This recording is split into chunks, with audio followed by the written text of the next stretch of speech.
Bonjour, bienvenue dans On s'explique. Je reçois aujourd'hui Adlan Draou, fondateur et CEO de Madvision Group. C'est un groupe qui est actif dans l'Horeca à travers des marques comme Otakos, Gongcha, une marque de thé. On y reviendra. Bonjour Adlan. Bonjour Frédéric. On s'explique ? Avec plaisir. Alors, je l'ai dit, Madvision, c'est une histoire un peu folle. On va y revenir en détail. Parce que j'ai presque envie de dire une histoire, pas qui a mal commencé, mais vous étiez dans le Borinage, dans la région de Couem, exactement. Pas très bon élève, à 18 ans, vous étiez encore en 4e humanité. Puis vous faites un voyage à l'étranger d'1 mois. Et là, c'est le déclic. Qu'est-ce qui s'est passé ? Alors déjà, c'est gentil de dire que j'étais pas très bon élève, j'étais très mauvais élève, j'étais un cancre fini. Qu'est-ce qui s'est passé ? On grandit dans un milieu où l'entrepreneuriat n'est pas la chose principale autour de toi. Genre que je connaissais pas d'entrepreneur, etc. Et je me retrouvais pas dans la structure comme elle est faite dans l'écosystème du Borinage, en tout cas à cette époque-là. D'accord. Et c'est pour ça que j'étais en échec scolaire. Et quand je pars aux États-Unis, en fait, je côtoie des entrepreneurs. Pas des grands entrepreneurs, vraiment des entrepreneurs à petit niveau qui vendent des donuts, des hot dogs, des choses dans leur voiture. Mais j'apprends qu'en fait, monter une entreprise, c'est possible. Et c'est pas si compliqué. C'est pas si compliqué que ça. Mais finalement, même si ça l'est, le fait que tu aies un exemple et que c'est possible, c'est pas grave. Les complications, c'est normal. Mais voilà. Et donc, la première gifle mentale que je me prends, c'est aux États-Unis, en me disant, en fait, il y a un autre monde qui existe. Et là, ça change tout le reste de ma vie. Et là, vous revenez en Belgique, on termine les humanités en express avec le jury central, vous vous inscrivez à l'université, mais vous abandonnez très vite, pourquoi ? Parce que, encore une fois, je me retrouve de nouveau dans le système classique, scolaire, qui ne me plaît pas du tout. Beaucoup trop théorique, pas du tout pratique. Et puis moi, j'ai dans l'idée maintenant d'entreprendre. Et donc, je n'arrive plus à rester en place. C'est fini. Dès que j'ai découvert l'autre monde, je ne peux plus vivre dans le monde dans lequel je suis. Et là, vous remettez une couche. Vous repartez 1 an, cette fois-ci, aux États-Unis. Pourquoi faire ? Alors, je repars à New York. Pourquoi ? Parce que pour moi, entreprendre au Borinage, c'était trop compliqué. Tout l'environnement ne te permet pas, tout le monde te rappelle que ce n'est pas possible. Et donc, je me suis dit, le seul endroit où je peux vraiment m'émanciper, c'est là-bas, parce que je connaissais que ça et le Borinage, finalement. Mais je me dis, je rassure mes parents, donc je pars dans l'idée de quand même apprendre l'anglais et passer des examens d'anglais, etc. Ce que je fais et ce que je réussis. Malheureusement, je ne peux pas rester là-bas parce que ça coûte trop cher. Mes parents me poussent quand même à faire l'université là-bas, enfin à faire l'université, mais là-bas, ce n'était pas possible. Et donc, je reviens. Je fais quand même l'université, mais dans un système anglo-saxon en Belgique, qui est beaucoup plus adapté, je pense, à ce que je cherchais, à ce que je recherchais. Et en parallèle, je commence petit à petit à faire du commerce. Commerce, je pense, de riz, de tomates, de bois. Ouais. Et puis, deuxième claque, là, c'est au Congo cette fois. Comment ça se fait ? Donc, dans l'université où je suis ici en Belgique, il y a énormément d'enfants de Congolais qui sont là. Et je découvre le Congo à travers un stage. Donc, je vais faire un stage chez le père d'un ami qui est avec moi à l'UNIF. Et là, en fait, je me rends compte qu'il n'y a rien dans ce pays. Et moi qui voulais absolument partir, et pourquoi pas repartir aux États-Unis, je me dis, mais au lieu d'aller aux États-Unis et de faire face à de la concurrence dans l'entrepreneuriat qui est extraordinaire, autant aller au Congo et tracer ta vie d'entrepreneur. Et donc, je vois le potentiel du pays, je vois tous les problèmes. Je ne suis pas naïf, mais je vois en tout cas le potentiel du pays. Et dès que je finis mes études, je fonce directement là-bas. Pour faire de l'import-export, c'est ça ? J'ai commencé avec l'import-export. Vu que j'ai commencé en fait d'ici, il fallait absolument que je termine mes études pour faire plaisir au moins à mes parents et qui me laissent finalement entreprendre. Je pense qu'ils espéraient à chaque fois décaler le problème de l'entrepreneuriat. Ils se disaient, à un moment donné, il va avoir son diplôme, il va se dire pourquoi je vais me casser la tête à ouvrir une entreprise alors que je peux travailler dans une banque et avoir un bon salaire. Je pense. Mais non, ça reste dans ma tête et donc je pars là-bas. Et là, oui, je fais d'abord du commerce. C'est à ce moment-là que je fais du commerce de riz, je fais du commerce de pâtes de tomates, donc tout ce qui est commodité, première nécessité. D'accord. Je me rends vite compte quand même que c'est un milieu compliqué parce qu'il y a déjà des gros acteurs qui importent énormément de choses et leur faire concurrence, ça devient très compliqué. Et donc, je m'oriente très vite vers un commerce local. Et c'est là que je commence à importer des taxis, donc des voitures, et à créer ma première société, entre guillemets, de taxi, qui était plus un leasing que des taxis à proprement parler. Mais on lance ça, ça marche très bien. Et le deal, en fait, avec les locaux, c'est pendant 12 mois, ils me payent chaque jour un montant fixe. Peu importe ce qu'ils ont fait sur la journée, mais au bout de 12 mois, la voiture est à eux. D'accord. Et donc, ça permet, un, qu'ils prennent soin de la voiture, deux, qui te payent parce qu'ils savent qu'au bout de 12 mois, c'est à eux, et puis c'est vertueux parce qu'au bout de 12 mois, tu as créé un emploi fiable, stable, et de l'entrepreneuriat, mine de rien, D'accord. parce qu'il devient son propre patron. Et puis, changement radical, vous revenez à Bruxelles. Ouais. Et c'est là que démarre vraiment, même s'il y a tout le terreau de l'esprit d'entreprendre que vous venez d'expliquer, que vous avez développé, nouvelle aventure, votre expert comptable vous informe qu'il y a un resto au tacos à reprendre. Vous n'y connaissez rien à la restauration, à l'Horeca, et vous décidez de reprendre cette enseigne. C'est le début d'une nouvelle aventure. Cette enseigne tacos sera d'ailleurs reprise par un fonds d'investissement belge, Caris Capital. Et là, c'est parti. Vous lancez dans la grande aventure des franchises, et en 3 ans, vous allez ouvrir 8 Hot Tacos, une enseigne que les jeunes connaissent bien. Alors, en 3 ans, avec 2 ans de Covid dedans. C'est important de le dire, parce que tout le monde nous prenait pour des fous à ce moment-là, parce qu'on continuait à développer alors que le monde était, entre guillemets, à l'arrêt. Oui, changement complet de business, mais en même temps, moi, ce qui me motive dans la vie, c'est le développement. Je n'aime pratiquement que ça, développer, ouvrir des choses, développer. Et j'ai vu le potentiel d'Otacos à ce moment-là. C'était une jeune entreprise qui avait quelques années, qui était en train d'exploser partout en France. Et je me suis dit, il faut qu'on fonce. Peu importe qu'on y connaisse rien, au final, on apprend par le travail. J'y connaissais rien quand j'étais au Congo. Et donc, on se lance, et effectivement, on apprend le modèle de franchise. Et petit à petit, on se dit, c'est quoi la next step ? Ok, on a ouvert 8 Tacos, c'est bien. On peut encore en ouvrir quelques-uns, mais c'est quoi la next step ? Et la next step, c'est la master. Ouais, c'est la master franchise à travers d'autres marques, effectivement. Et là, d'autres marques, là, vous décrochez Chicken Cheese, Oui. Surtout du poulet. Oui. Et il y en a combien aujourd'hui ? Vous en avez... On est à 8 aujourd'hui. 8 aussi. Oui. Et puis, l'été dernier, il y a tout juste un an, une nouvelle enseigne à votre actif, Gong Cha, qui est c'est le leader mondial du bubble tea. C'est quoi du bubble tea ?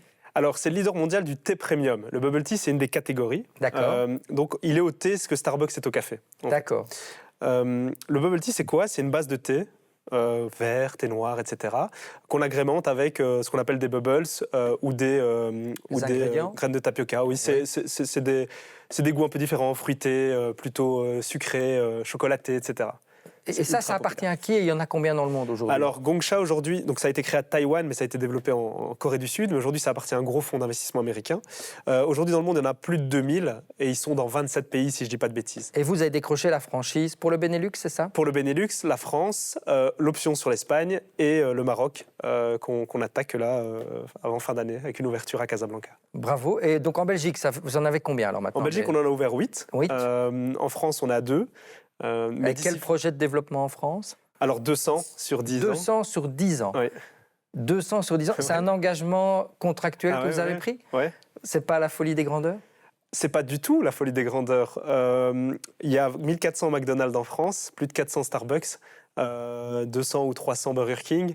Il y a 20 000 Dunkin' Donuts dans le monde. Donc non, c'est pas la folie des grandeurs. Je peux comprendre que ce chiffre a l'air d'être un chiffre imposant, mais la France, c'est 60 millions d'habitants, donc non. Et ce métier, vous l'avez finalement appris sur le tas, d'ouvrir des magasins, des enseignes Horeca, que ce soit au Tacos, Gong Cha et autres Chicken Cheese. C'est ça.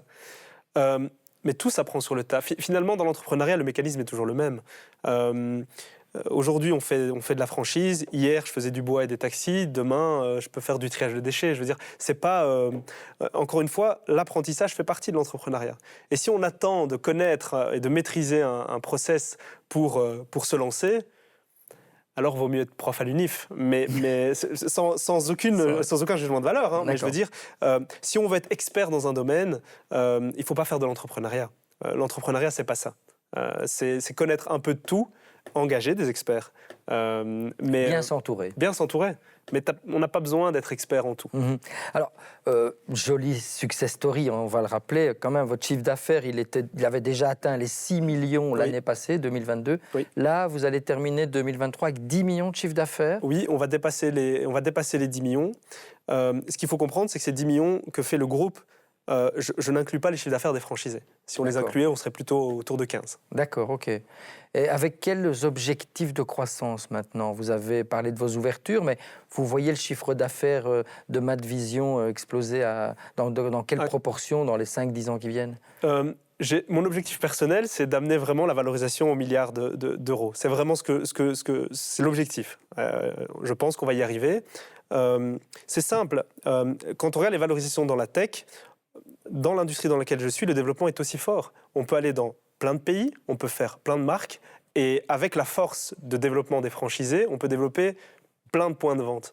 Donc finalement, ça devient exponentiel.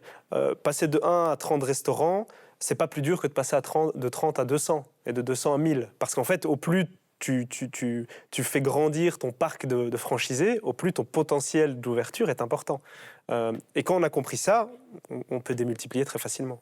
Et justement, vous avez levé quand même déjà 2 millions d'euros pour ces objectifs de développement. Ça a été simple ou les banques, ou les investisseurs ou les banques aussi sont plus difficiles à convaincre quand il s'agit de l'Horeca plutôt que des biotech ou des startups dans la tech? J'ai levé parce que justement les banques étaient compliquées. Sinon, je n'aurais pas levé. On a jusqu'à l'année dernière, on a tout fait en bootstrap, on n'a jamais levé d'argent, on a toujours travaillé en bonne intelligence avec les banques. Est arrivé le Covid, l'après-Covid. Même si notre groupe a bien passé cette vague, plutôt très très bien même, on reste dans une industrie qui était quand même en red flag.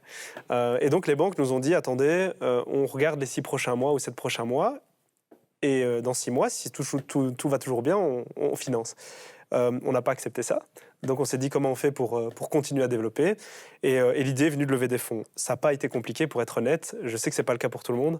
Mais nous, bizarrement, je me suis dit, je suis dans une industrie que les gens n'aiment pas. Je viens du borinage. J'avais quand même beaucoup d'a priori. Et en fait, on a levé en moins de 2 mois, ce qui est quand même assez exceptionnel, et 100% avec des investisseurs belges. Bon, ben bravo. Merci. Aujourd'hui, Adlan, si vous aviez l'opportunité de vous adresser à un petit gars de Quem qui a 18 ans, qui est toujours en 4e humanité et qui n'en a rien à faire de l'école, qu'est-ce que vous lui diriez? La vie est courte, perds pas ton temps. Je l'ai quand même, heureusement, je l'ai su jeune, mais je pense que c'est important. On perd trop son temps à rien faire, alors que les années passent. Et qu'à un moment donné, tu vas te retrouver dans ta vie, tu as 18 ans aujourd'hui, demain tu en auras 33 comme moi. Et si tu ne prends pas le virage maintenant, ça va être compliqué. Mais comment donner le goût d'entreprendre à ce jeune? Honnêtement, ce n'est pas une question facile, parce que tout son environnement ne lui permet pas d'entreprendre. Moi, je dirais pars. C'est triste à dire, mais reviens, hein, tu peux revenir et entreprendre dans ta région. On va voir ce qui se passe à l'étranger. Confronte-toi à l'autre. Ça veut dire que l'esprit d'entreprendre, il n'est pas assez poussé en avant ici en Wallonie? Il l'est de plus en plus, grâce aux réseaux sociaux, etc., c'est vrai. Mais je trouve que non, il n'est pas assez. Il y a quand même encore beaucoup de travail. Hein. Rien que déjà entre le nord du pays et le sud du pays, en termes d'esprit d'entreprendre, il y a encore du travail. Vous sentez la différence? Clairement. Oui, même quand... Dernière question, parce que c'est important et c'est au cœur du développement de votre business. On parle beaucoup des franchises dans le dossier Delhaize. C'est un système qui est un peu diabolisé. Quel est votre avis? Comment rassurer à la fois les employés qui vont passer sous franchise et donner l'envie à certaines personnes d'épouser le système de la franchise? Moi, je pense que c'est un faux débat, finalement, parce que pourquoi on veut appartenir à un gros groupe comme Delhaize?